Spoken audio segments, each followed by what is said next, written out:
All right, good afternoon, everyone. Hope you had a great weekend. Let's get going here. Today, continuity, maybe we get to 2.1. Today's material will not be on the test on Thursday. Thursday is our first test. So we will be covering up through 1.6, but not including 1.5. Questions on the test?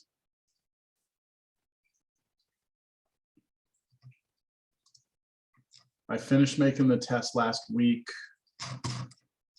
12 questions.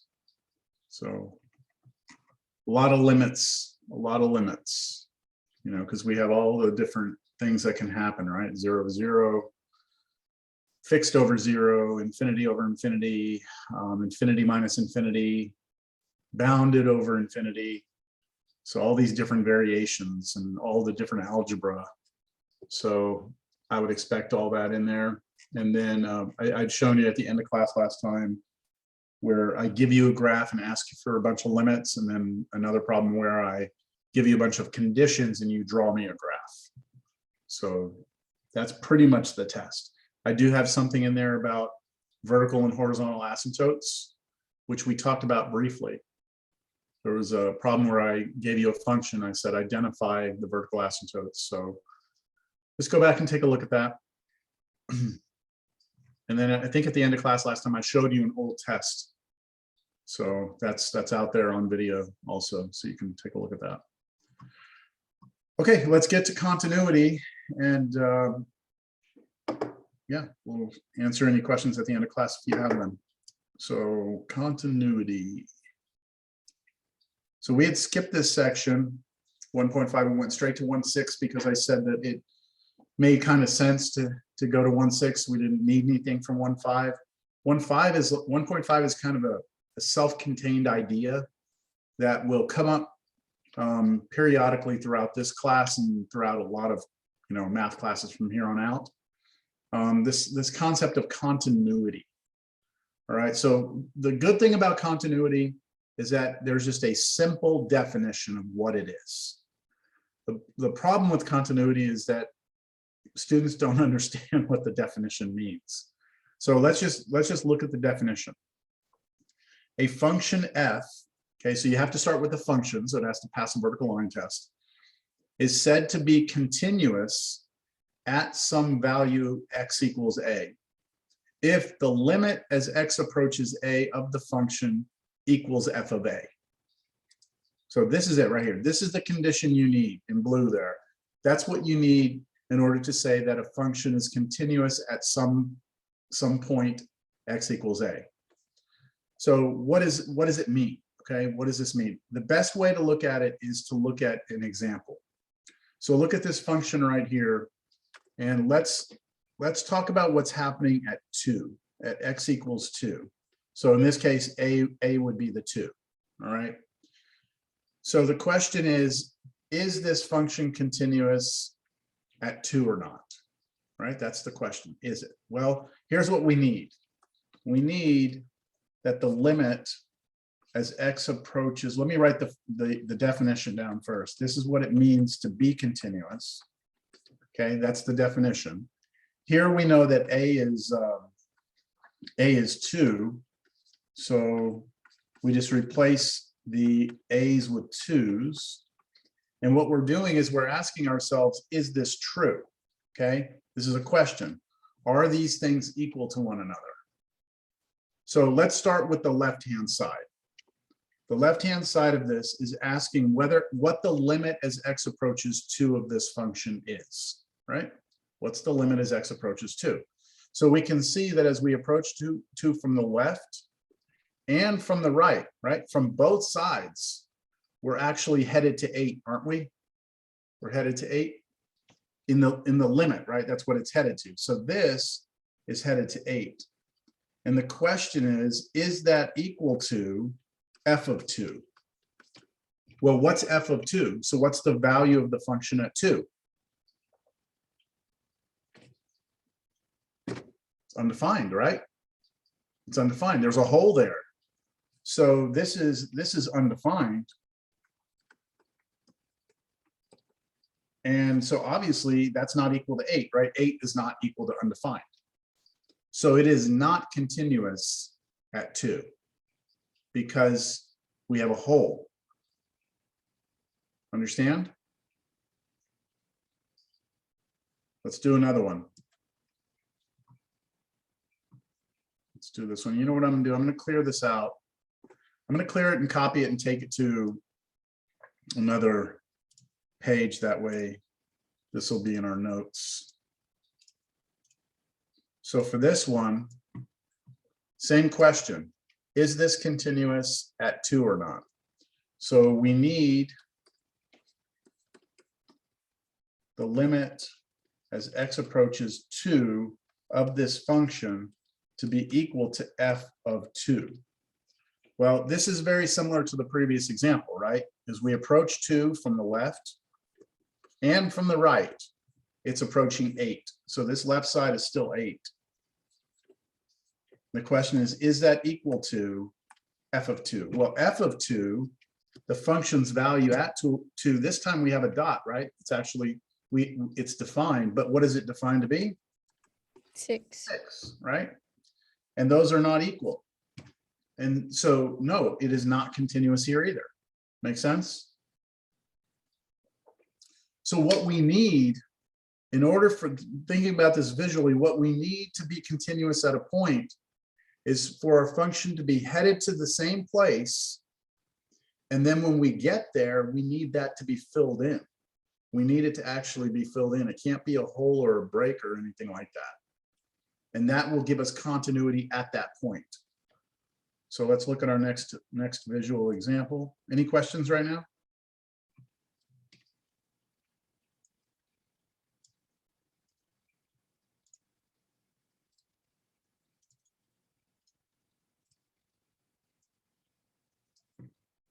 So this one is continuous at 2, right? But the reason why is because when we look at the limit as x approaches 2 of this function, and we ask ourselves, you know, is that true? Well, this side is 8, again, because, you know, it's headed to 8, both sides. And we're asking, is that equal to f of 2? Well, this time it's actually defined to be 8 at that point. So it's 8 and it's equal. So yes, f is continuous at x equals 2. Any questions? I have a question for you. Let me bring up my roster so I can call on people. Hold on.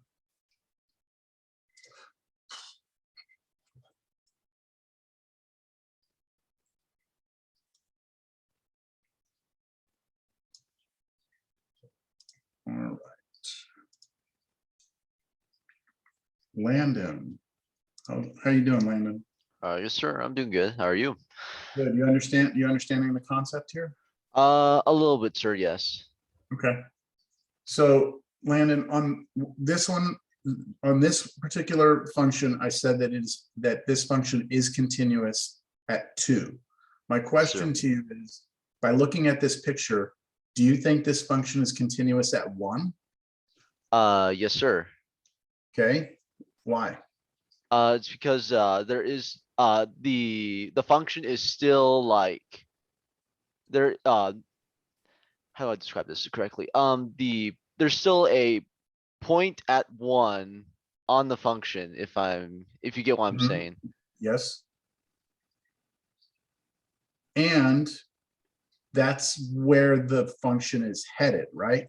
Yes. It's headed to the actual point from both sides, headed to the same place. And when they get there, that point exists there. In fact, couldn't you argue that this looks pretty much continuous everywhere here? Right? I mean, go to Yes, 3, same thing, right? Go to, I don't know, something else, right? It's approaching here. Yeah. Yes, sir. So it looks like it's continuous at all these points, right? At all these points. If you go back to the one we did before, this one, this was not continuous, right? No, this was not continuous at 2, but it's continuous at a bunch of other places, right? Yes, sir. Okay, good.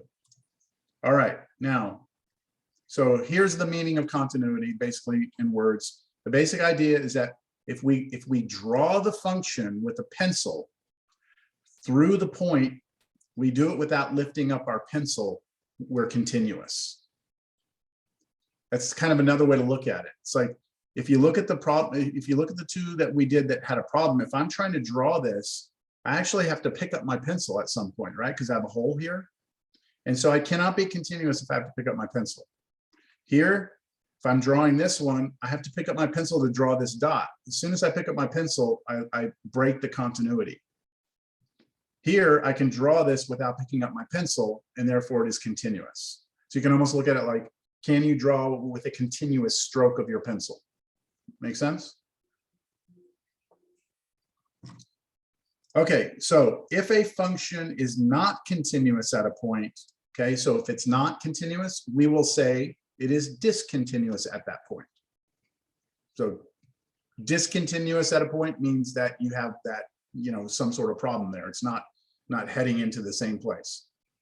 There are three basic types of discontinuities, there are three types of situations that you can have that will create a function being discontinuous. They are what are called jump discontinuities, infinite discontinuities, and removable discontinuities. And I'm going to show you a visual representation of each one of these. So the first is a jump discontinuity. So when you look at this one, remember the whole idea here is that when you have to be continuous, you have to have that limit exist, don't you?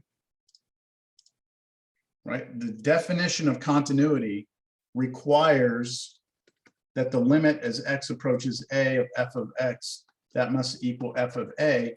So the first thing that we need ever is that the left side must exist, okay? That limit must exist. And for the limit to exist, it means that from both sides, you have to be headed to the same place. So if we have a jump, then the limit from the left is one value, but the limit from the right is a different value. And therefore this limit doesn't exist. And there's no way that that's going to be equal to anything. Even if f of a is undefined, does not exist and undefined are not the same thing. I told you that in the very beginning. Undefined means the function is not defined at that point. Does not exist is what you use when you're talking about limits. So here, anytime you have a jump, a break in your graph, at that point too, we would say this is discontinuous at x equals 2, okay? Because we have a jump discontinuity. The next type of discontinuity we can have is called an infinite discontinuity.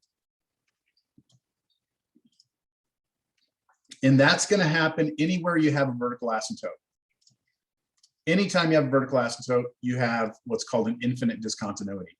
And the problem we run into here is that if we're looking at 2 here, it doesn't matter that it's defined to be something there, because from the left, we're headed to infinity, and from the right, we're headed to infinity. So when you look at this limit, x approaches 2 of f of x equals f of 2, well, this side is going to infinity, and that does not equal f of 2, which in this case would be, it looks like 5. So you see those aren't equal to one another. And that will always happen if you have a vertical asymptote. Question?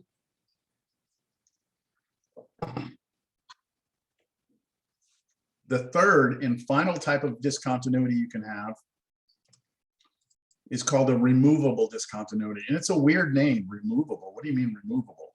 Well, here's the example of a removable discontinuity.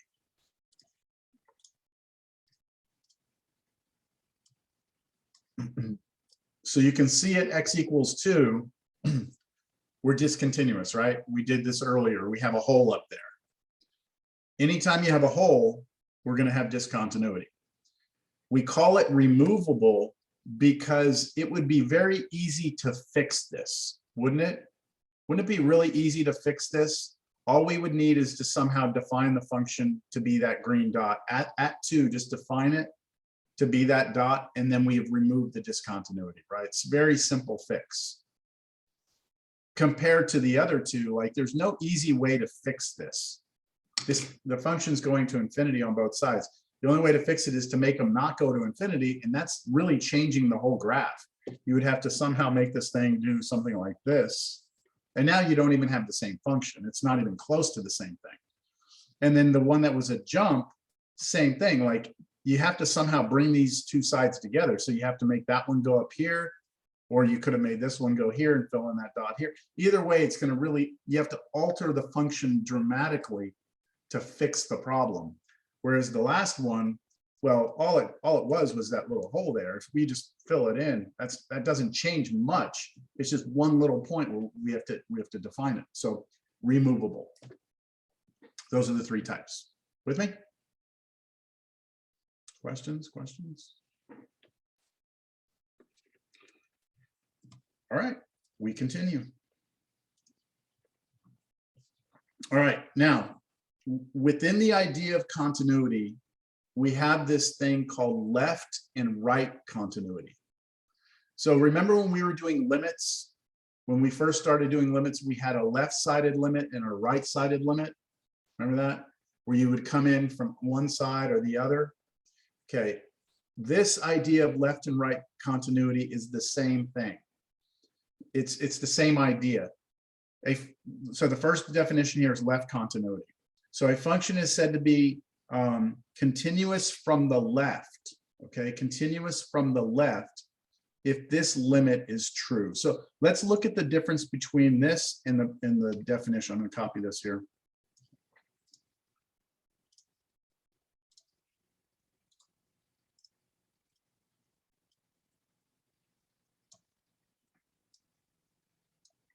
Okay, so for left continuity here, the big difference here is we have that little minus sign.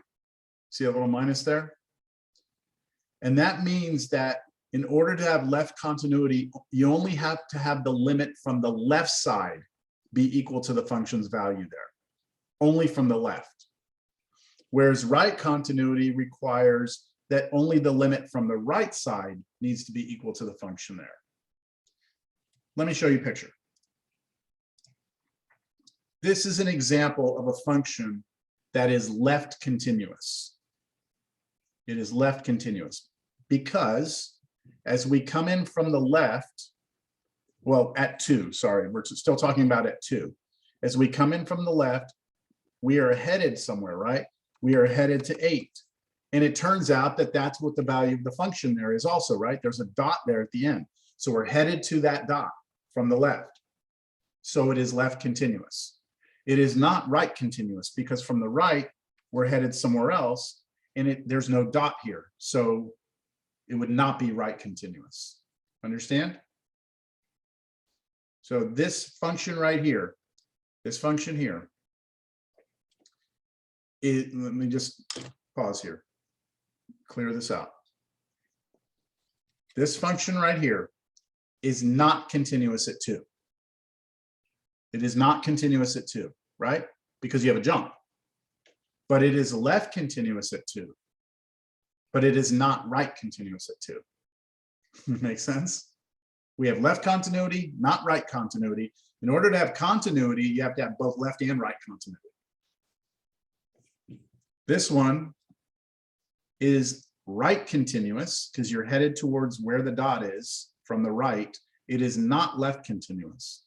And therefore, it is not continuous at 2, only right continuous at 2. Now, everything we've been looking at so far has been talking about continuity at a single value, like x equals 2. Now we talk about continuity on an interval. So a function f is said to be continuous on an interval. So an interval is like a segment of the number line, right? So we say that a function is continuous on an interval if it's continuous, if it's continuous at every point in the interval. Every point in the interval has to be continuous.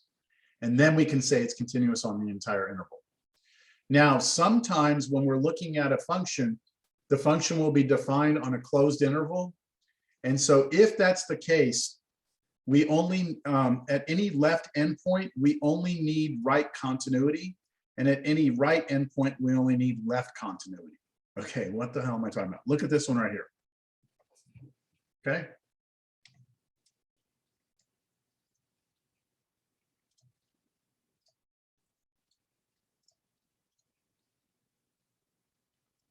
All right, so for this function, all right, let's say this is the function f. Is it obvious to all of you that if we pick any points in here between 1 and 3 and go up anywhere on here, that we have continuity at each of those points? Is that clear? Because you go to any of those points and from the left and right, they're both headed to the same place. You can basically draw this whole thing without picking up your pencil everywhere in here, right? So we got continuity there. The only question is what's happening at 1 and at 3 at the two endpoints. So notice at 1, we have a dot and we're coming in like this. So we have right continuity here, yes? We can't talk about left continuity at all because there's no picture over here. There's no graph. But we will still say it is continuous, okay? We will still say it is continuous on this interval, on the entire interval, because we at least have right continuity at the left endpoint. And then at the right endpoint, right, at the right endpoint, we have left continuity. And that's what you need in order to say that a function is continuous on a closed interval like this, between 1 and 3. You need it continuous everywhere in the middle. Left endpoint, you need right continuity. Right endpoint, you need left continuity. Do I need to clarify, or does that make sense? Good, good, good. All right, we continue. This is a theorem. A theorem means this has been proven and we are just going to take this on faith. All right. So this says, hey, say I give you two functions, okay, two completely different functions. Here's the graphs of them, right? We have two functions. And I tell you that both of those functions are continuous at some point. So a picture of this would be this. Let's say I give you some function f, and I gave you some function g, okay? Let's say that that's f, and that's g. And let's say I go to some point a, and I hope you would agree with me that on both functions, we have continuity on each of those functions, right? Each of those functions are continuous at a. This theorem says that now you can start doing all sorts of algebraic combinations of these functions and you'll still maintain the continuity. So let me get back to the theorem. Theorem says if you add or subtract those two functions together, your result will still be continuous. If you multiply the function f by a number, it'll still be continuous. If you multiply the two functions, you'll still be continuous. And if you divide the two functions, you'll still be continuous everywhere except where maybe the denominator could possibly be 0, and then you would lose continuity. So let me try and show you that visually. Okay, I'm going to try and see if I can convince you loosely of this. Let me come back to this. Yeah. What do I want to do here? I'll hide that. Okay, so I'm just going to give you an example of a continuous function, sine x. Would you all agree that's continuous? That's continuous everywhere, isn't it? Looks like. Draw it without picking up your pencil. That's continuous function. Here's another continuous function, x squared minus 1. Okay, those are both continuous functions. Agreed? This theorem says if I combine those two together, like let me add them, sine x plus x squared minus 1. So if I create a new function by adding those two together, it's guaranteed that that's going to still be continuous. The theorem says if I multiply them, so what if I take sine x and I multiply times x squared plus 1? And now I get, this is bad notation, what's going on? There we go. Oh, that's a cool looking function.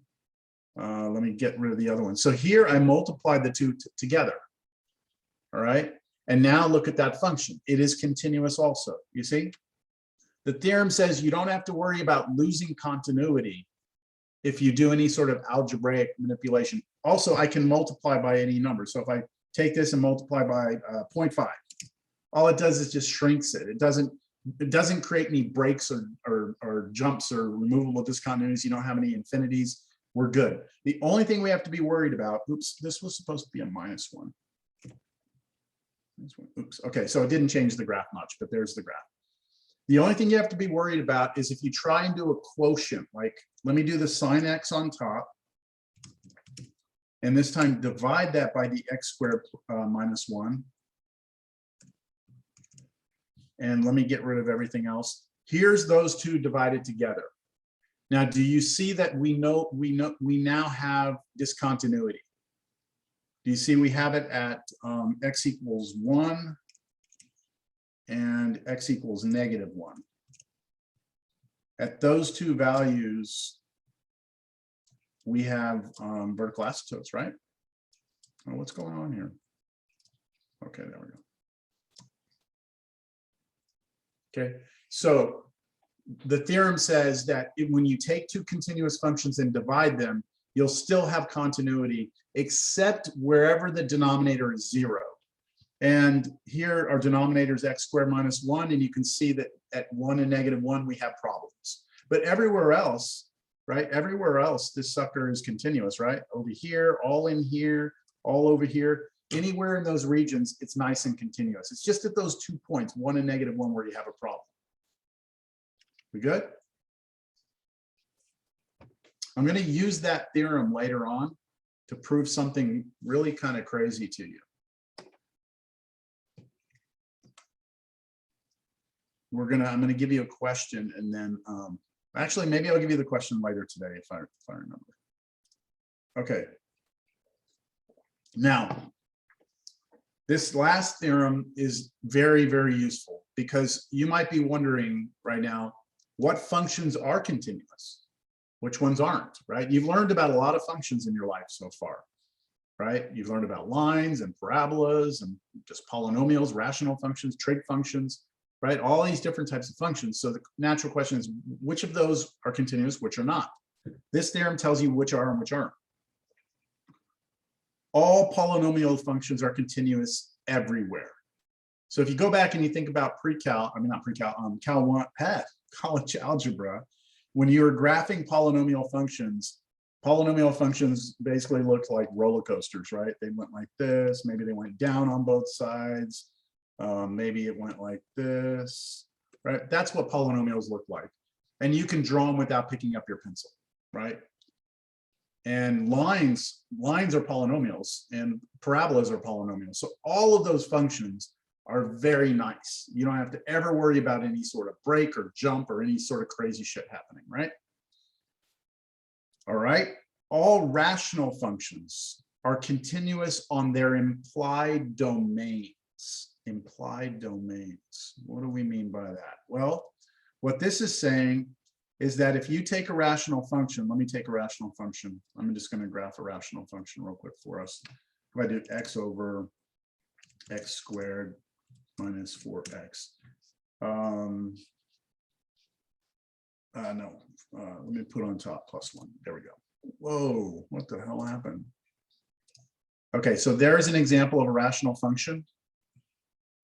And you can see that I have two vertical asymptotes, here and here. And rational functions a lot of times had vertical asymptotes. This theorem says, look, all rational functions will be continuous everywhere except where they have problems, where you have domain problems. So if you go to the left of this in this region, or this region, you can be guaranteed that you're not going to have anything crazy happening, no jumps or breaks or holds. All right.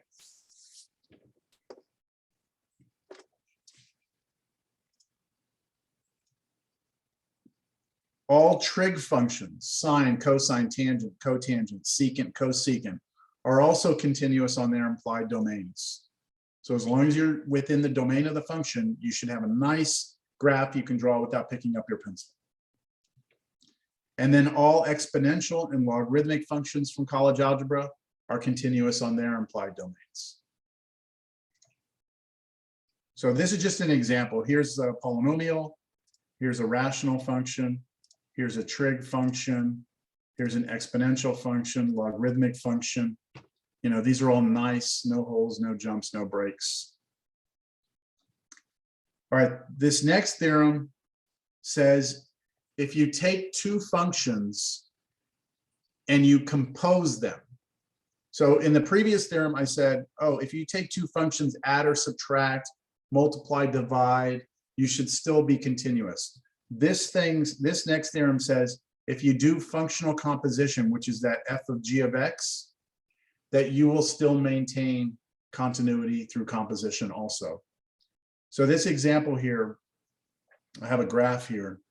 What this is, I don't know if you can read that there. I'll write it here on the side. This is the function sine of x squared minus x. That's this graph, pretty cool looking. So inside here is a polynomial. And we know that polynomials are always continuous because that's what we were told. And then the sine function is also continuous because we know you know what the sine function looks like. If you put the polynomial into the sine, I guarantee you that what comes out will be continuous as well. Okay. All right, and that leads us to what's called the intermediate value theorem. This is an important theorem in mathematics, computer science majors, right? I've got some computer science majors in here. The intermediate value theorem. So let's read this theorem and try and understand it. Suppose you have a function that's continuous on a closed interval, okay? So let's say we start and I tell you that I have a function that is continuous on a closed interval. That means you can draw it without picking up your pencil, right, between 2 points. So if I were kind of trying to visualize what's happening here, it's saying, let me start with some function that starts here at A, okay, and ends here at B, and does some stuff, who cares? But what I can tell you is that it is a function, passes the vertical line test, and it is continuous, which means that I don't have any breaks or jumps or anything. I can draw without picking up my pencil. Then this output over here is f of A, whatever that is, and this output up here is f of B. With me, everyone? The intermediate value theorem says start with that, okay? Suppose we have this situation. Let's continue with the theorem. So suppose we have a function that's continuous on a closed interval where f of A does not equal f of B. Okay, so what does that mean? That means these two endpoints are not the same height. So if I had this, where this endpoint was down here, then the intermediate value theorem wouldn't work. You have to have that the two endpoints, the two outputs are different values, different y values. Okay, which we have in this picture.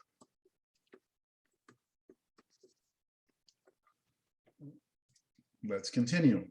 Suppose we have that. Let n be any number between f of A and f of B. Let n be any number you want. I don't care what. Pick it somewhere between f of A and f of B. So I'm going to go back to my picture. Remember, f of A is here, f of B is here. I want to pick any number between these two. So I'm just going to pick a number right here. I'm going to call that capital N. Okay, do y'all agree I've picked an N between those two? Yes. Go back to the theorem. All right. I want to go through this slow because reading theorems, it's important to understand how to read a theorem. Suppose we have that function connected, right? No breaks, no gaps. The two endpoints are not equal. Then I'm going to choose any number I want between those two values. Then here's the big part of the punchline of the theorem. Then there must exist some number C in the interval AB such that f of C equals capital N. Okay, what? What it's saying is the intermediate value theorem says you've now picked this number N, right? You've picked it. And it was arbitrary. It just had to be between those two. The intermediate value theorem says guaranteed, absolutely, without fail, will happen 100% of the time. There must be some point on the x-axis between A and B, somewhere between A and B, there is a C that when you plug that C into the function, it will spit out that capital N. It's guaranteed. All right, now that might seem obvious, but you have to have continuity for this. If you don't have continuity, it's not guaranteed. I'll show you an example. That's the theorem. I'll show you how computer scientists use this in a minute, but let's continue. So there's the intermediate value theorem. Here's a this is the visual representation of what I just said. I don't think I need to go through this whole thing. Yeah, restrict it. There's our two endpoints, f of a, f of b. We pick some n between, so I can pick any n I want here. And once I do that, there must exist some value where I will plug that value c into the function and get that n. Now, I want to show you some examples that don't apply. So look at this function here. Oops. Sorry, forgot to mute that. Look at this function here. This function is not continuous, is it? So the intermediate value theorem won't work, even if I restrict it to a closed interval like that. If I go and try and pick some, right, here's the capital, here's f of b, here's f of a. I can pick an n. Look, if I pick an n right in here, see, there's no x value that I can plug into the function that will spit this value out because there's a break in the graph. So this doesn't work because this function does not satisfy the criteria of the intermediate value theorem, which is that you need a continuous function. Now, why is this useful? Why is this useful, this theorem? Well, because you can do this. So here's where computer science people need to pay attention. Well, everyone needs to pay attention, but especially computer science people. All right. All right, so let's do this first. Let's say I walked into class today and I said to you, hey, everyone, solve this equation. Solve for x. Give me the solution to that equation. Well, if I did that, nobody in here is going to be able to get it. Not by hand. You would have to go to a computer to get it. All right. You can't solve this by hand. There's nothing you can do. All right. You could try some stuff, like you could maybe try and be clever and say, oh, I'm going to do cosine inverse on both sides. And when you do cosine inverse on the left-hand side, when you do cosine inverse, it's going to kill the cosine and spit out the x, right? And you're like, yeah, I solved for x. But the problem is the right side now has cosine inverse of x. So your x is still trapped over here. So you haven't solved for x, right? Because in order to know what x is, right? In order to know what x is, you have to know what x is, right? So it's impossible. So there's no algebra, okay? And there's no math class you're going to take that's ever going to teach you any algebra to get this solved, all right? With me? There's no way to do it. So how do we solve it? Because if I go to, what do y'all like? Wolfram Alpha, or you like Symbolab? Where do y'all want me to go? Symbolab? So let's see here. If I go to Symbolab and I type in here cosine x equals x, I'm just curious what's going to happen here. Where's the answer? Hold on, maybe I need the x in parentheses. Whoa, try that.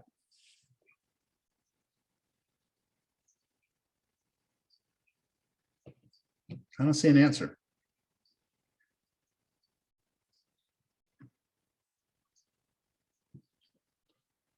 Well, forget that. We'll go to Wolfram Alpha.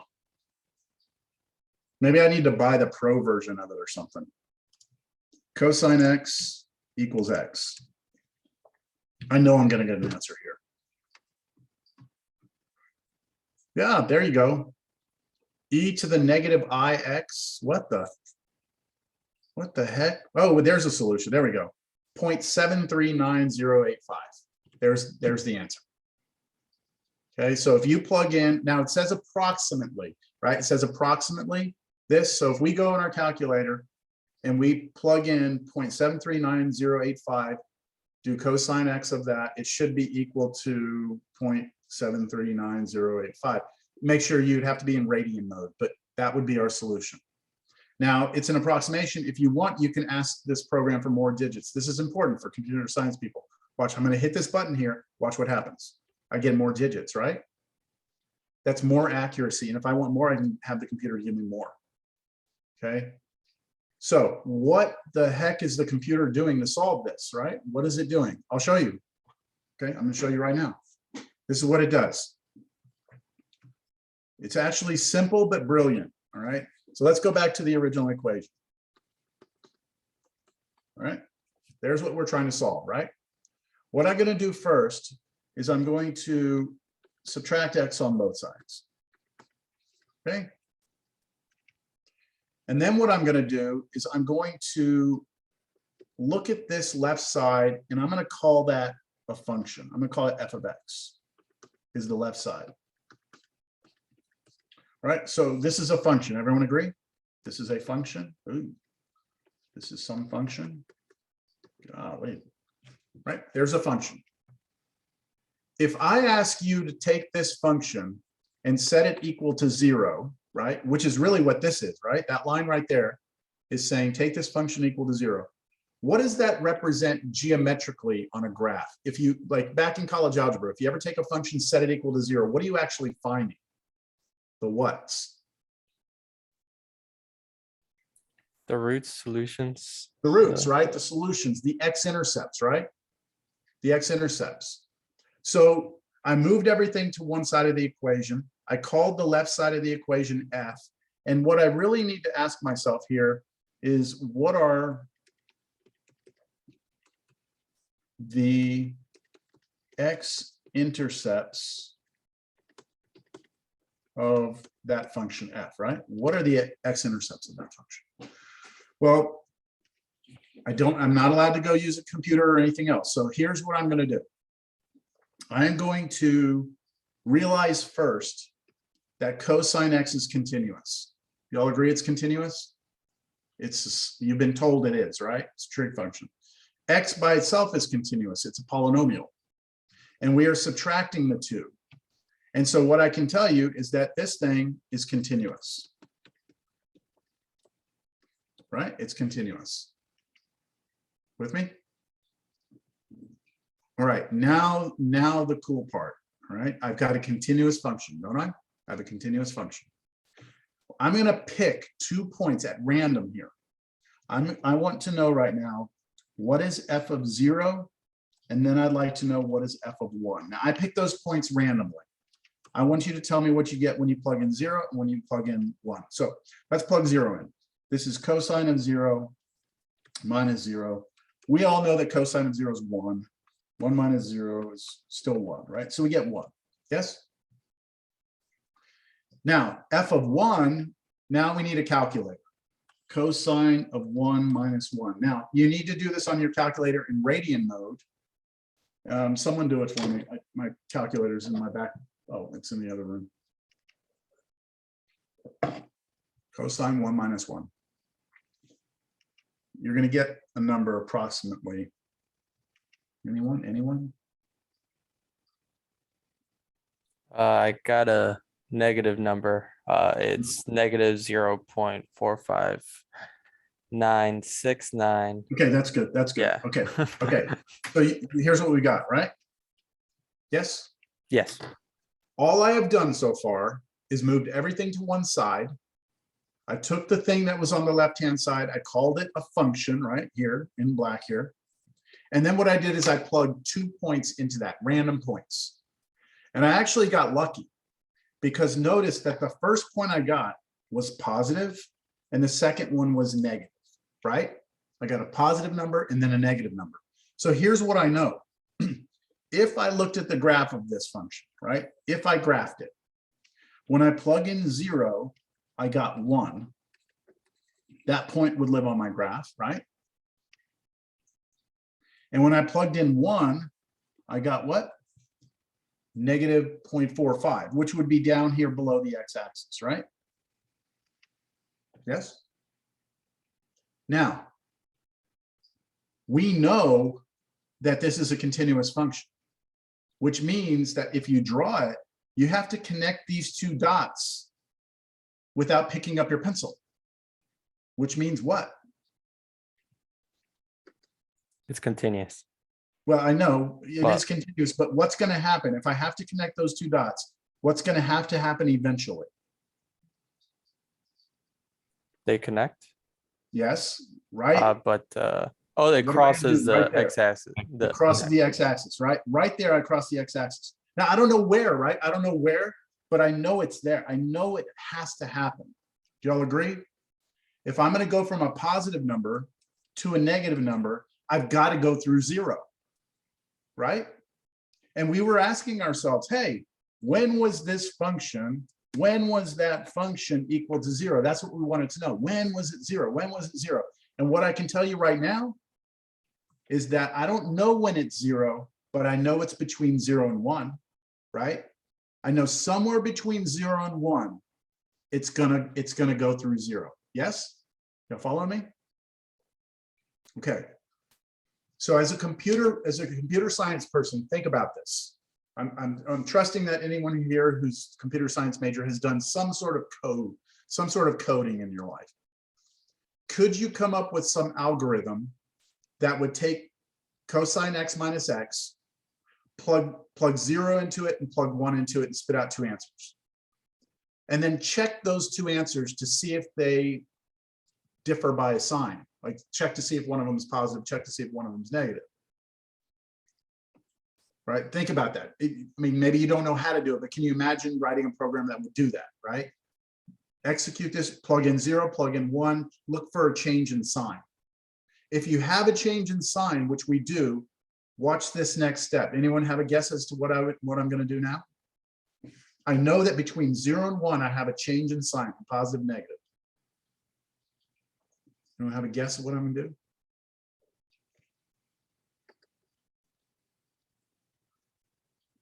I'm going to cut that interval in half. Okay. And now what I'm going to do is I'm going to check this shorter interval from 0 to a half. Okay, I need to copy this to another page. Okay, so let me move that over. All right, so now what I want us to do is let's check. What's f of 0 and what's f of a half? Well, we already know what f of 0 was, right? F of 0 was what? 1, right? Now, someone on their calculator do f of a half. So that means do cosine of a half minus a half and tell me what they get. Tell me what you get. Make sure you're in radian mode.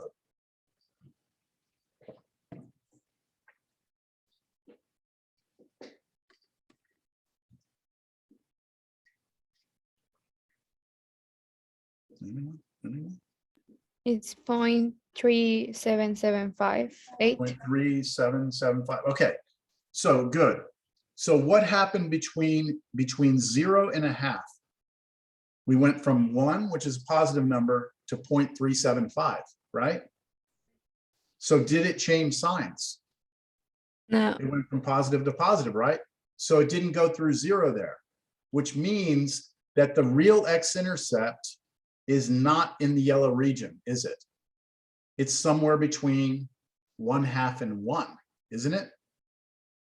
I know that now. See, no change in sign, positive to positive, right? So I know that the real x-intercept is between 1/2 and 1. So what do you think I'm going to do now? cutting half that. I'm going to cut that in half. Okay, so what's between 1/2 and 1? 3/4? 3/4? 0.75? So let's check this. Let's do f of 0.75. Someone tell me what that is. Which means cosine of 0.75 minus 0.75.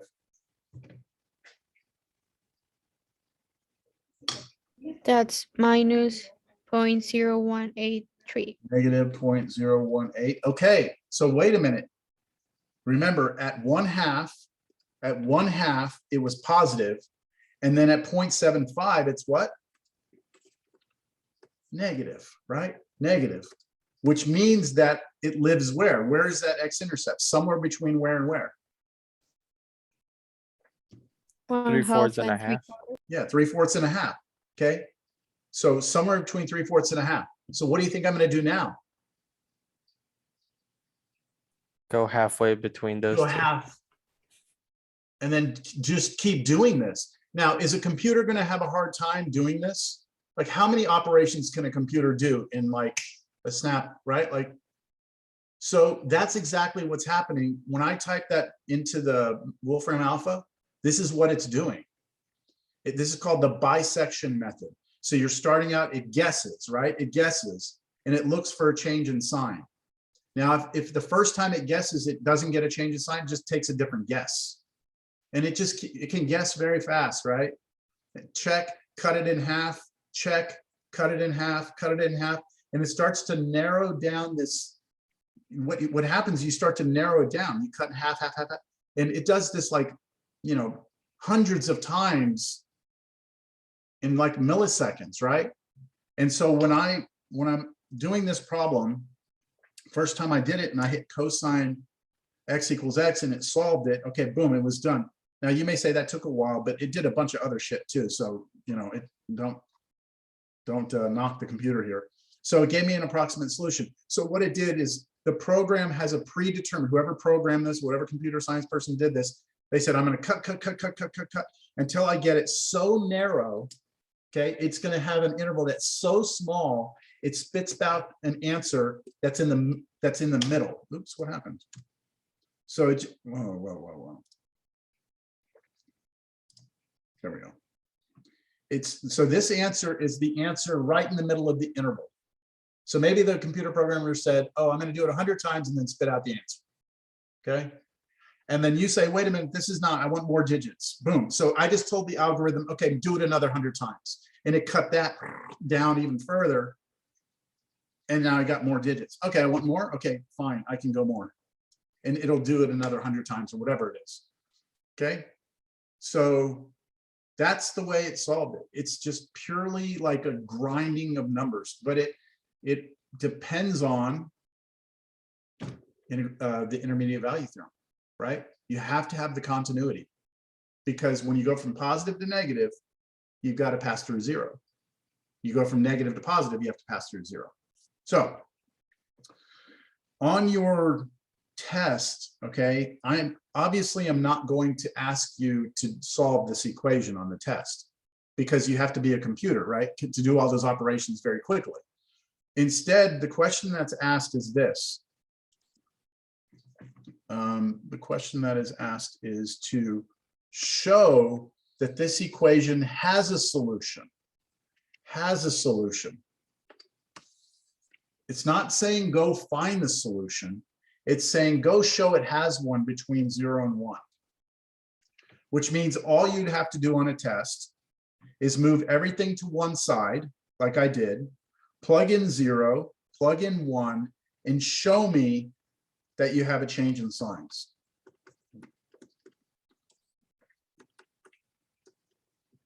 Change in sign.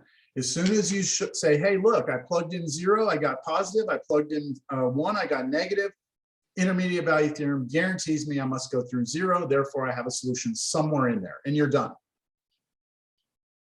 Got it? You're not trying to go find it. You're just trying to show me, look, there is one in there. There is one in there. It's weird, right? It's weird. I mean, that's kind of very different than anything we've done before. Now, just so you know, when it comes to solving equations, I'm kind of lying to you, because I can almost guarantee that's not the way that computer program did it, because there are more efficient, faster methods to get the solution, but it uses other things that we haven't learned yet. So this is called the bisection method. There's something called Newton's method. And there's a bunch of different methods. So computer scientists learn these methods, and then they learn how to code them and program to solve equations. All right. Okay, let's continue. Any questions?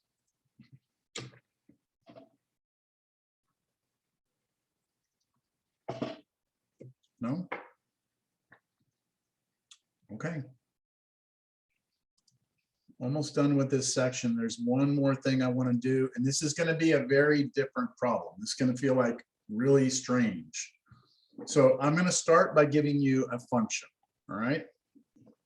So here's the function. It's f of x equals, now this is going to be what we call a piecewise function.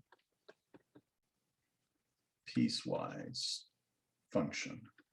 Now, hopefully you studied these a little bit in college algebra. If you didn't, I'm going to try and make this simple to learn. It's not that hard, but it really does confuse some people. So the way a piecewise function works is this. Basically, a piecewise function is actually several functions where you have domain restrictions on them. And if you put them all together, it draws you a nice function. So let me give you a quick example. So let's say we want to be x squared if x is less than 0. Let's say it's x if 0 is less than or equal, let's make it x plus 1. If x is less, if 0 is less than or equal to x is less than 1, and let's make it 4 if x is greater than or equal to 1. Okay, that's the way a piecewise function is given to you. Real quick poll here. How many of you remember learning piecewise? Like, yeah, that looks familiar. Yes or no?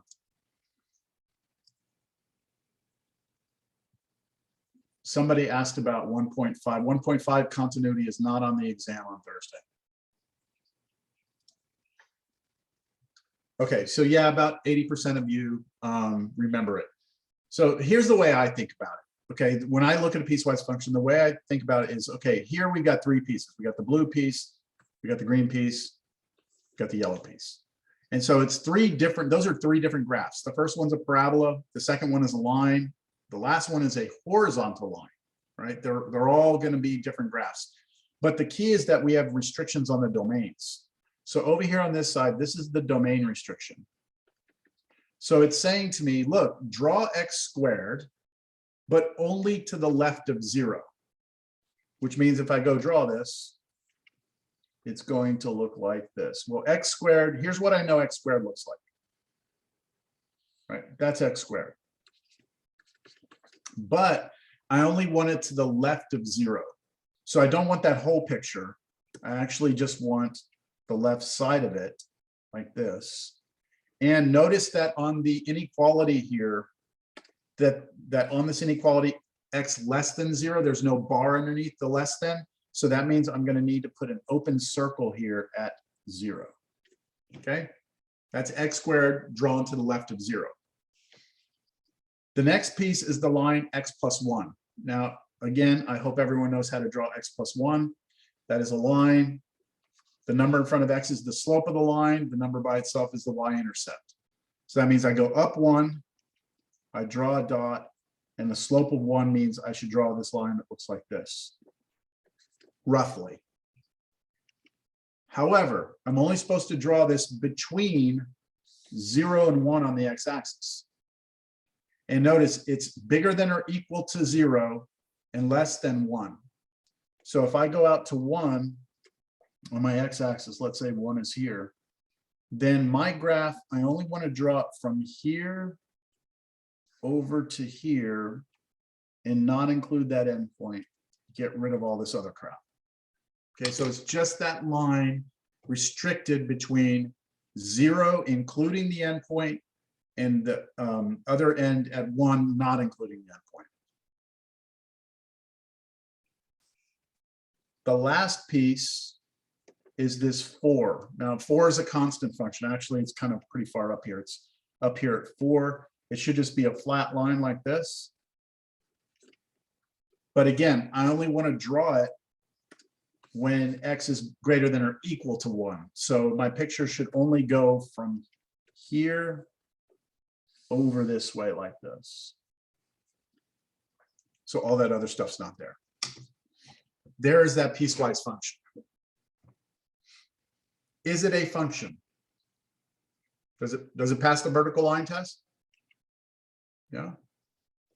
Okay. Is it continuous everywhere? Where are the discontinuities? Where do we have discontinuities? Valerie? The laws of the land, and more importantly than that, Sorry, what was that? I said, where are the discontinuities? They are at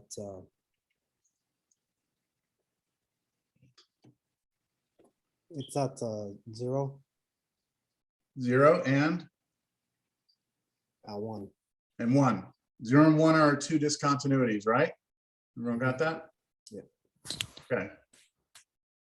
All right. Now, this is not the problem I want to do. This was just to make sure you understand what piecewise functions are. All right. So here comes the problem. I'm going to define a function for you. F of x equals, here's the piecewise.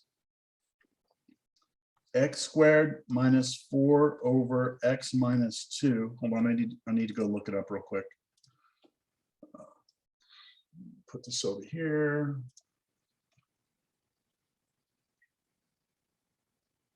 And that's if x is less than 2. And then it's ax squared plus bx plus 3 if 2 is less than or equal to x is less than 3. Hold on, I need to check one more thing here.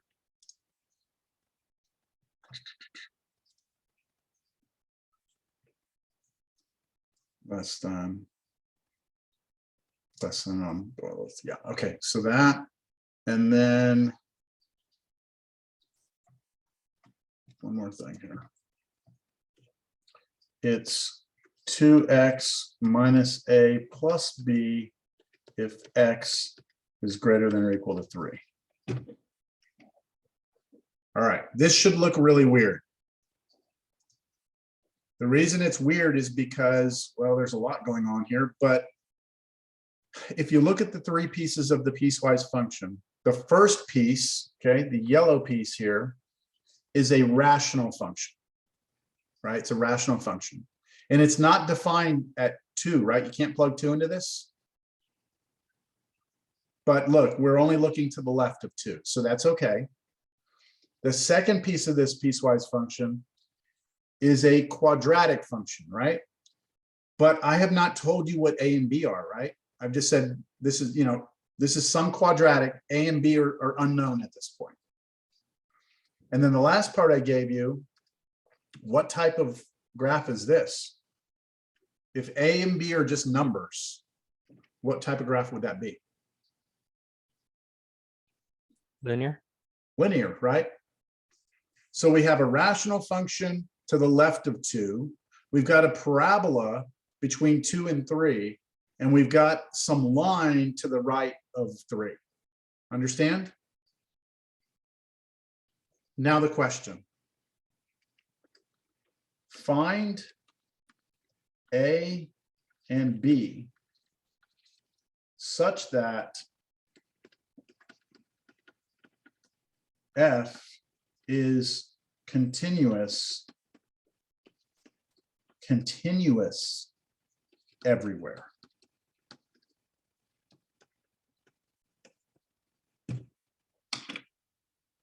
All right. I realize that this is confusing, so I'm going to try and help you with this visually first, and then we'll do the problem. So here's what's going on here. Remember, we have a rational function to the left of 2, a quadratic between 2 and 3, and a line to the right of 3. And what we're trying to do is figure out what this a and the b need to be, right? Figure out what values you need for A and B, so that when you draw this function, it's continuous everywhere, which means you can draw it without picking up your pencil, right? That's what we need. So I'm going to show it to you visually. Let me get all this other crap out of here. So here it is. Let me zoom out here. And yeah, okay. So the red graph is that rational function, and it goes up to 2. And then you have a piece of a parabola between 2 and 3. Let me do one thing here. Piece of a parabola between 2 and 3. And then to the right of 3, you've got this line, okay? And what we need to do is make adjustments to A and B. So I have a way of controlling A and B here. You see when I change A, it changes the shape of the graphs. And when I change B, it changes the shape of the graph. I need to figure out what A and B are so that everything lines up. And the problem with doing it this way is it's like, as if I move one, the other one changes. Shit, I'm not going to be able to do it by hand. I don't know. I'm not doing very good here. You see what I'm trying to do? I'm trying to figure out what A and B need to line all these suckers up. Yes? Okay, so we got to do it algebraically. There's no way to do it just by trying to guess it. So before I do it, let's all agree on something. Let's all agree on this. In terms of continuity, do you all agree that if I look this way, left of 2, we are continuous? Yes, because we're a rational function, and the only place that we have a problem with that rational function, the only place we had a problem with that one was at 2, when you look at this. So that means that we're good there. How about in this little region here? Between 2 and 3, right in here, are we continuous? Yeah, it's a parabola, right? That's a parabola. So in between 2 and 3, we're good, we're continuous. And then over here, right, we're also continuous because we're a line. So there are only 2 places we have a problem, right? What 2 places do we have continuity issues? Where? At 2. At 2 and 3. 3, right? At 2 and 3 are the only places we have issues. That's what we're going to use to figure this out. Okay, so I'm going to state now what I'm going to try and achieve here. So we need, there will be a problem like this on a test. I just want you to know right off. I mean, this is a test problem, so ask questions. We need to find, well, let me put it. Or exam 2, right? Or Yeah, not this exam coming up, but the next one. We need continuity at x equals 2 and at x equals 3, right? That's what we need. As long as we've got continuity at those 2 places, we know that it's continuous everywhere else. It's only where these graphs come together that we could possibly have this jump or break, right? That's what we need.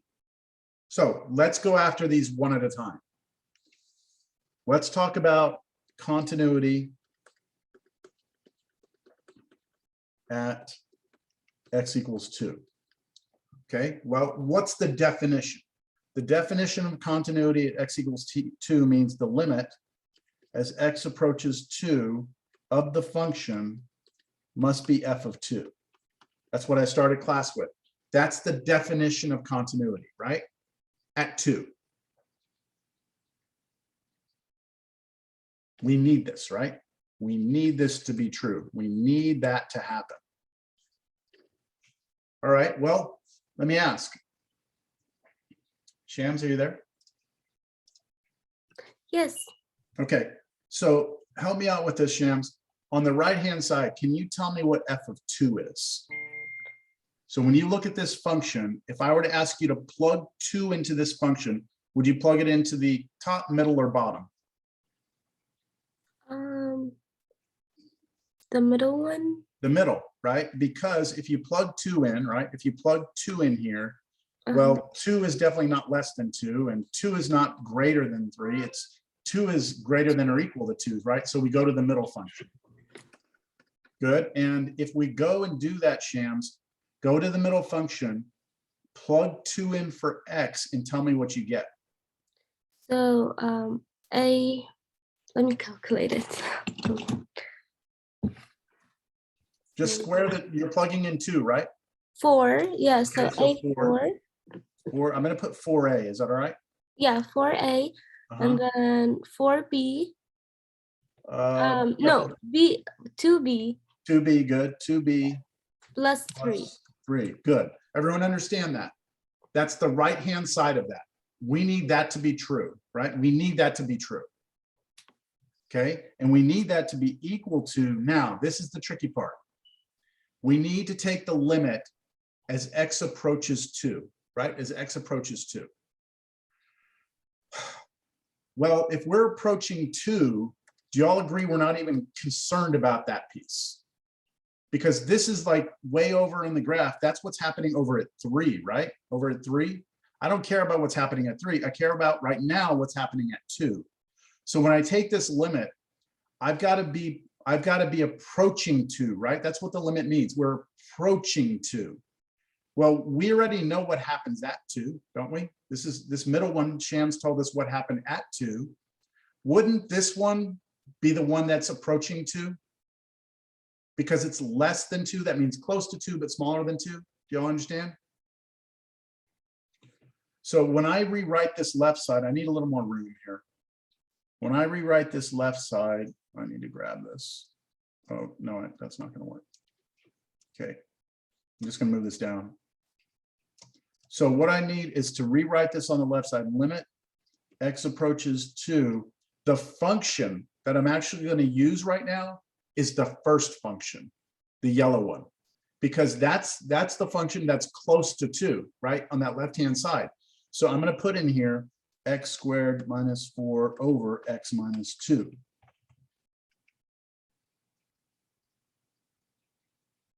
And if you want, you can even add a little negative sign on that 2 right there to show me that you understand you're approaching 2 from the left. That's why you're using that function. So when we do this limit, what do we get? If you try and do this limit, good old fashioned, I remember Red told us way back when, just plug it in, right? So plug in 2, you get 0 over 0, right? You get 0 over 0. So you have to factor, do some sort of algebra, which it does factor, and it is this, I would consider that to be a pretty trivial limit at this point. You could factor that turns into x plus 2 because the x minus 2's cancel. We need that to be equal to this. What is that limit on the left side? Matthew, what do you got? Are you there? Matthew, no Matthew. Matthew, no.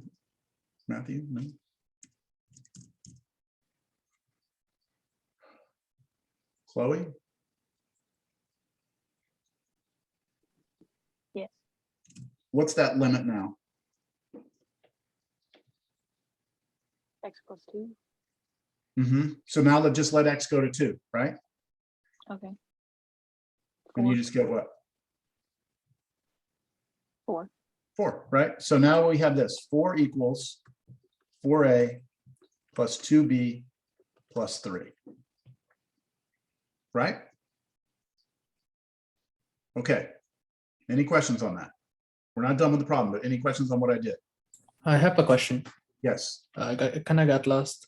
How do you get x plus 2? Took this, Yeah.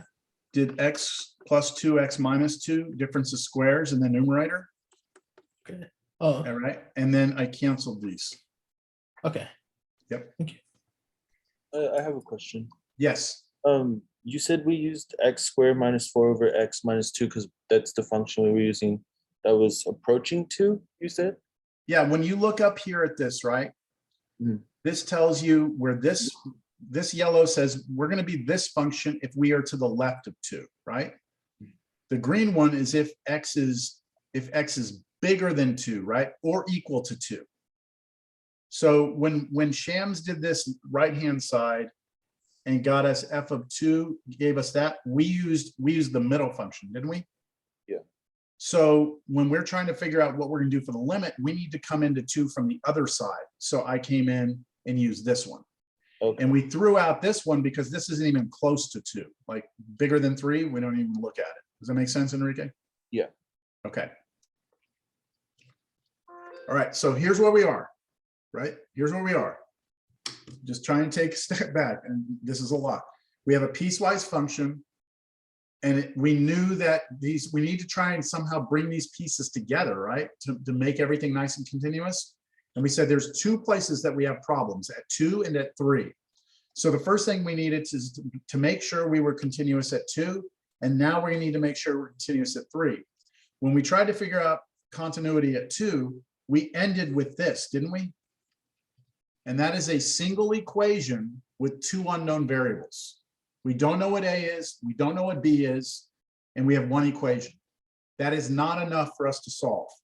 I cannot tell you what A and B is here because I only have 1 equation and 2 unknowns. Make sense? But I have continuity at the other point to work with now.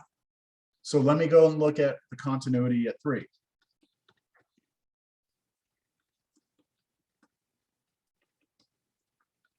The definition of continuity at 3 means the limit as x approaches 3 of the function must be f of 3. That's the definition of continuity at 3. And now I come back up here. Let me take that x off of there. And let's see here. Nicholas, you there? Yes, sir. Okay. Nico, all right, Nico, tell me what f of 3 is. So you're gonna be the third one. The third one, right? Because you're doing that because you have that little bar underneath there, right? Mm-hmm. Okay, good. So you plug in 3 for x into that one. What do you get?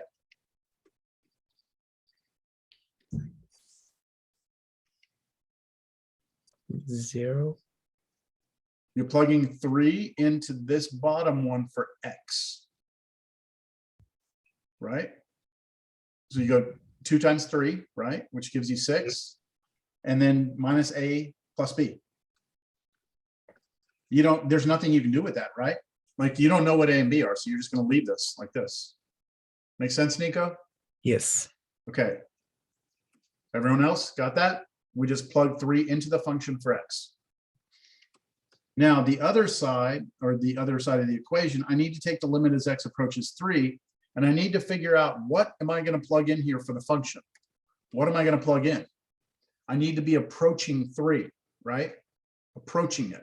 So which function do we use? Top, middle, or bottom? Middle. Middle, because in the middle one, x is smaller than 3, right? But not equal to 3. So we're going to use that function as our function in here. Ax squared plus bx plus 3. And now let's just do, there's no problems here. Let's just do direct substitution. Let's let x become 3. So if we let x become 3, let's see.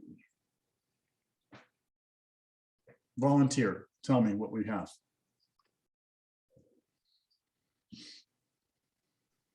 9a plus 3b plus 3. 9a plus 3b plus 3, then equals the other side, 6 minus a plus b. Bam. Got it. Okay. Look what we have now. 2 equations, 2 unknowns. 2 equations, 2 unknowns. So here's what I'm going to do. I'm going to go back to this equation. I'm going to move the 3 over. I'm going to subtract 3, gone. And I wind up getting this equation. 4a plus 2b equals 1. And then on this one, let me see. I'm going to add a, subtract b, add a, subtract b, at minus 3 here, minus 3 there. That way I can get, what is this? 10a plus 2b equals 3. There's my second equation. I just moved all my A's and B's to one side and all my numbers to the other. Y'all following what I'm doing? Yes. And now I'm going to go back to college algebra. And I'm going to take this and look at it as a system of equations, 4a plus 2b equals 1, and then 10a plus 2b equals 3. And I'm going to solve this system of equations. And in college algebra, we learned two methods to solve systems of equations. There's something called substitution, and the other one is called elimination. Substitution is actually pretty good for this because there's two equations, two unknowns. Elimination is more powerful. Elimination works when you have, it works really well when you have three equations, three unknowns, four equations, four unknowns. So elimination is by far the more powerful method. I'm going to use elimination because the way elimination works, and again, I'm not here to teach elimination, I'm hoping to remind you as I go. When you do elimination, you look at your variables and you see if there's any way you can get them to go away. So like I see here that I can make these B's go away if I multiply the top equation by -1. If I distribute a -1 through everything, I get a new equation, a new system of equations that looks like this. -4a minus 2b equals -1. And then the bottom one is 10a plus 2b equals 3. And the reason I did that is because now the b's are opposite of one another in terms of signs. And so what I can do is add these straight down. So if I add down, I get 6a equals 2. And then I can divide both sides by 6. And I get 1/3. So now I know what a is. And once you know a, you can go get b. So a is 1/3. And now to get b, you can pick any equation, doesn't matter which one. So I'm going to pick this very first one here. And I'm going to plug in for a, I'm going to replace it with 1/3. And I'm going to go solve this for b. So this is 4/3 plus, I know I'm working through this quickly, but you know, it is what it is. I'm going to subtract 4/3 on both sides. 2b equals 1, take away 4/3 is -1/3. And if I divide by 2, I get -1/6. So now I know, now I know what a and b are. Holy shit, right? That's a lot of work. That's a lot of thinking. All right, let's get back up to the original problem. Okay, I'm going to just copy this. Come down here, paste it. So here's what we're saying. If I take this, okay.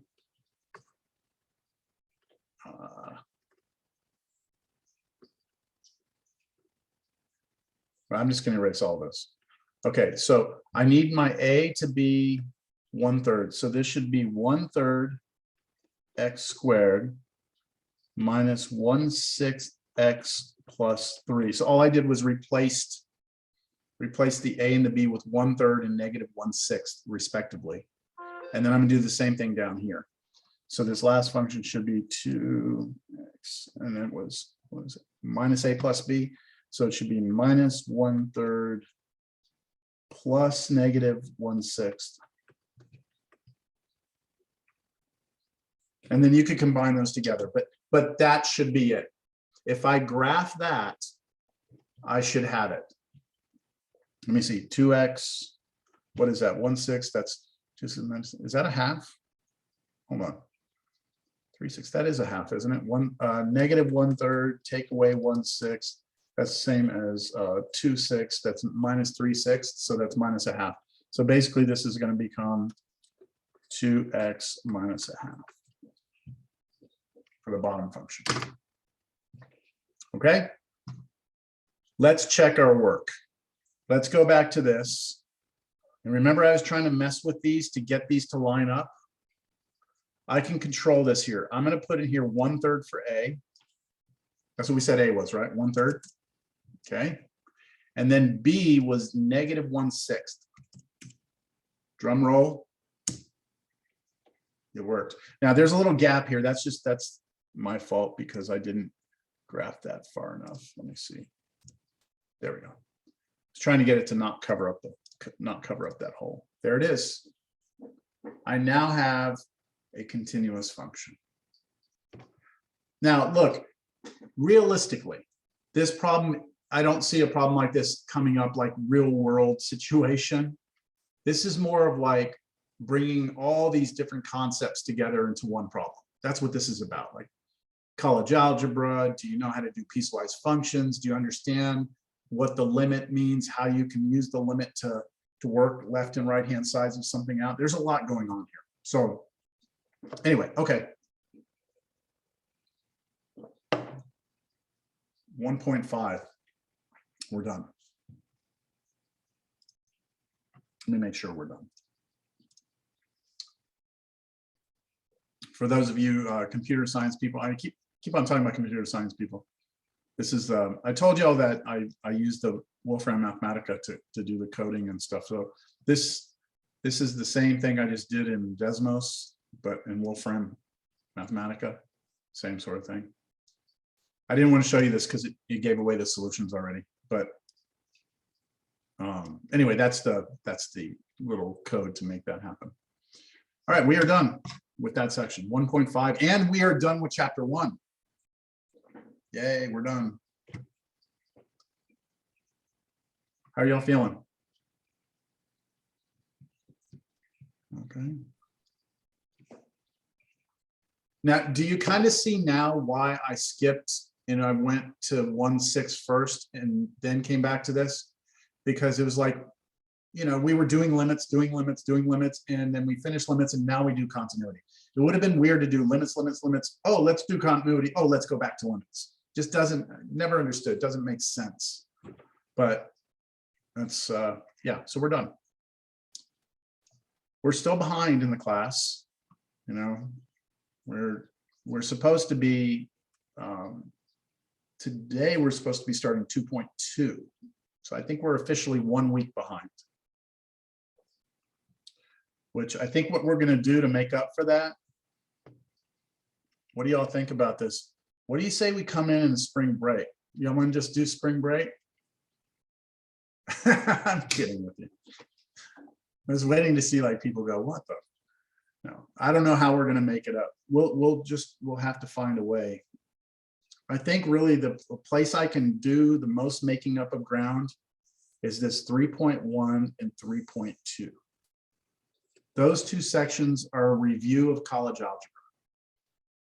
So it's just to remind you, you know, what are exponential functions? You know, what are one-to-one functions? What are inverses? What are, you know, what are the logarithm functions? So I may have you do some of that, like go watch this video over the weekend and then just not even do those. Now, if your exponential log is real weak, you really you'll want to focus on that. But all right, we still have 12 minutes. So I want to talk a little bit about the exam if there are questions, but I do at least want to give you a glimpse into where we're headed. Okay, let's just take a peek. I'm not going to take up a lot of time on it. If you ask anybody who's finished Cal 1 what Cal 1 is about, they're going to tell you it's about derivatives. Okay, it's about differentiation and derivatives. And so Chapter 2 is where we establish the fundamental idea of Cal 1, which is this thing called the derivative. In order to do the derivative, you have to be able to do a limit, which is why we spent so much time in Chapter 1 doing limits, is because now we need to use that limit to do something. We're going to actually use it as a tool. What we're going to be doing is actually a very simple idea. It's a very simple concept algebraically. So I mean, sorry, not algebraically, geometrically. So I just want to show it to you. Here's the idea of what we're going to be trying to do. Okay, let's say we have a function and I pick some point on that function. All right, just pick some random point. What I'm going to do is I'm now going to pick a second point on that function. See that second one right there? So this black point, I'm going to call that like my base point. And then this blue point is just some arbitrary second point. If I connect those 2 points with a line, we call that the secant line. Secant. The idea of calculus is this. Right now, could you tell me that if I give you 2 points, can you tell me the slope of a line between 2 points? Everyone here know how to find the slope of a line if I give you 2 points? Slope equal to rise over run. Like G2 minus, oh no. Yeah, it's basically going to be like the difference of the y coordinates over the difference of the x coordinates. Okay, which is something you do in college algebra. Well, that's not what calculus is about. Here's what calculus is about. That point, that second point that you picked, I want you to move it closer and closer to the original point until you get right about on top of it. And when you get on top of, when you put the 2 points on top of one another, you get what's called the tangent line. But there's a problem when you do that. If you put 2 points on top of one another, what's the rise and what's the run? Think about it. When you have 2 points, if I have 2 distinct points, right? Take those 2 points. Is there a rise? Is there a difference in the y coordinates here? Is there some rise there? Yes, right? And is there some run? Is there some distance between the x's? Yes, right? So I could calculate that slope. The problem becomes if I try and slide that point right on top of the other one. If I put it on top, what happens? What's the rise? Nothing, right? You have no rise. It's the same point, right? So you have no rise divided by how much run? None, right? So what are you getting? Something that looks like what?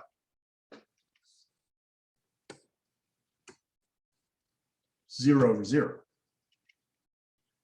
Now we know how to deal with 0 over 0. As long as we're doing limits, we can handle 0 over 0. So it will be our goal to see if we can find tangent lines. And then once we can do that, man, we blow the doors open. There's so much you can do with it. There's so much you can do with that, because if we can figure out what the slope of that line is, then we can go figure out high points and low points on graphs. Just do a bunch of stuff. Okay, that's all I want to say for that. We will get into that next time. Any questions on the exam or anything? I'm assuming we do have homework this week. Are we doing the 1.5 homework? Yeah, I would say go for it, you know. You definitely want to focus your attention on making sure you're ready for the test. So make sure that your 1.6 is done.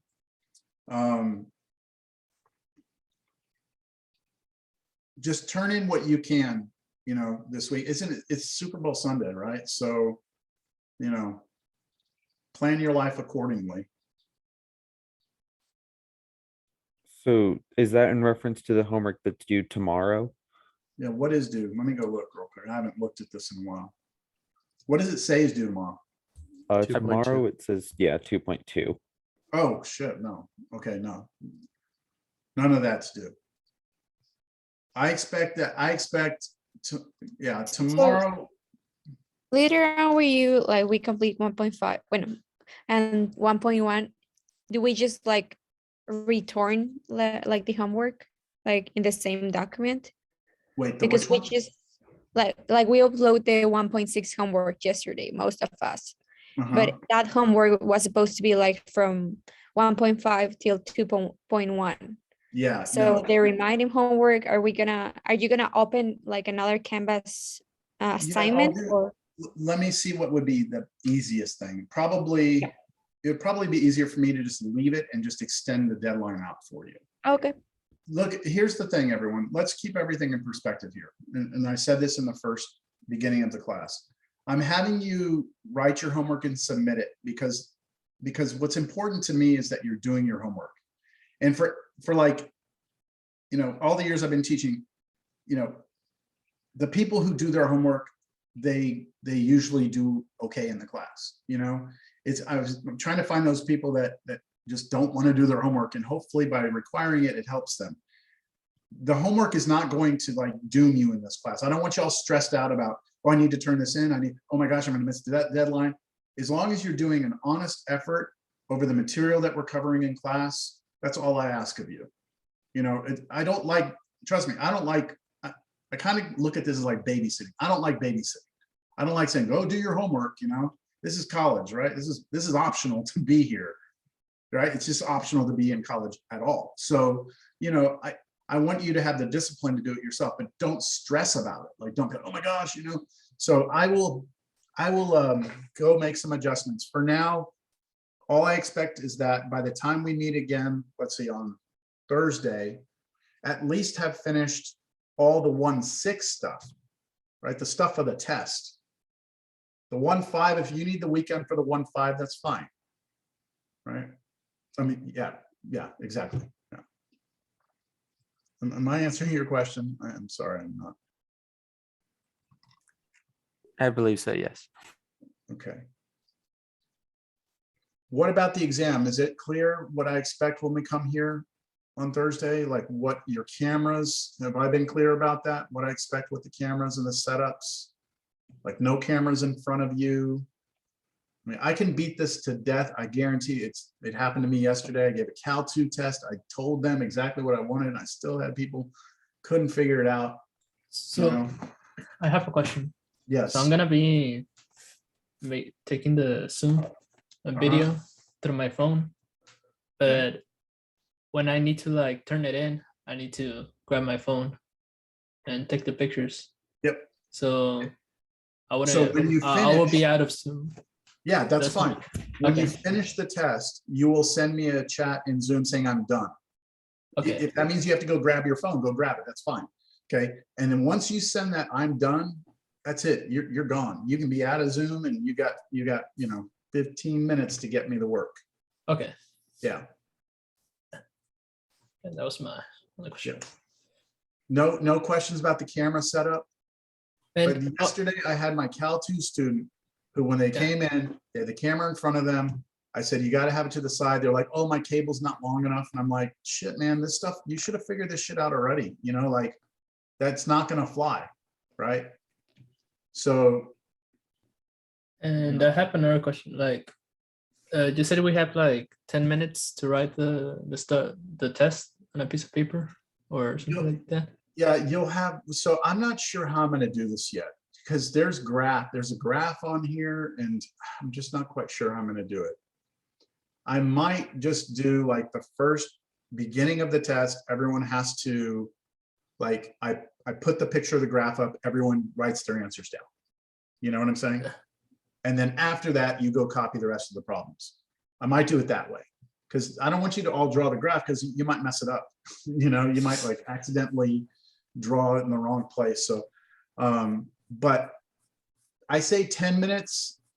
I'll give you as much time as you need, but you can't be taking 30 minutes to write the test down. It's just, you're eating up too much of your time, right? And if you have a printer, then more power to you, because as soon as you're done printing, you start. I have a question real quick. Yep, please. What would you prefer? Like, would you prefer our homework to be like our best review for the test? I think your homework is definitely gonna help a lot. Okay, because when I made the test, I just opened up the textbook and looked at your homework assignments. And then I said, yeah, you know, I didn't do those problems, but I'm like, yeah, you know, I like the algebra in that problem. Remember, I mean, a lot of this test is pretty narrow, like in terms of what we're being tested over, right? It's a ton of limits, 0 over 0 algebra, right? What types of algebra? Factoring, complex fractions, so you have to get a common denominator, conjugates, right? When you have infinity over infinity, oh, you have to try and come through and look at the highest power in the denominator and work with square root. So homework is definitely a review.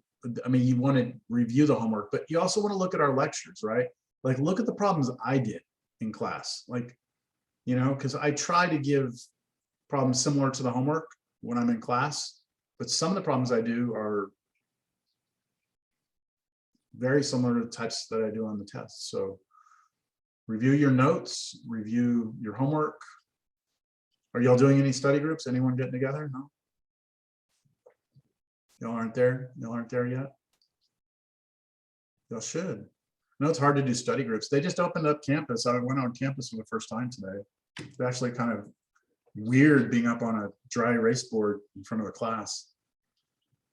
But it was nice.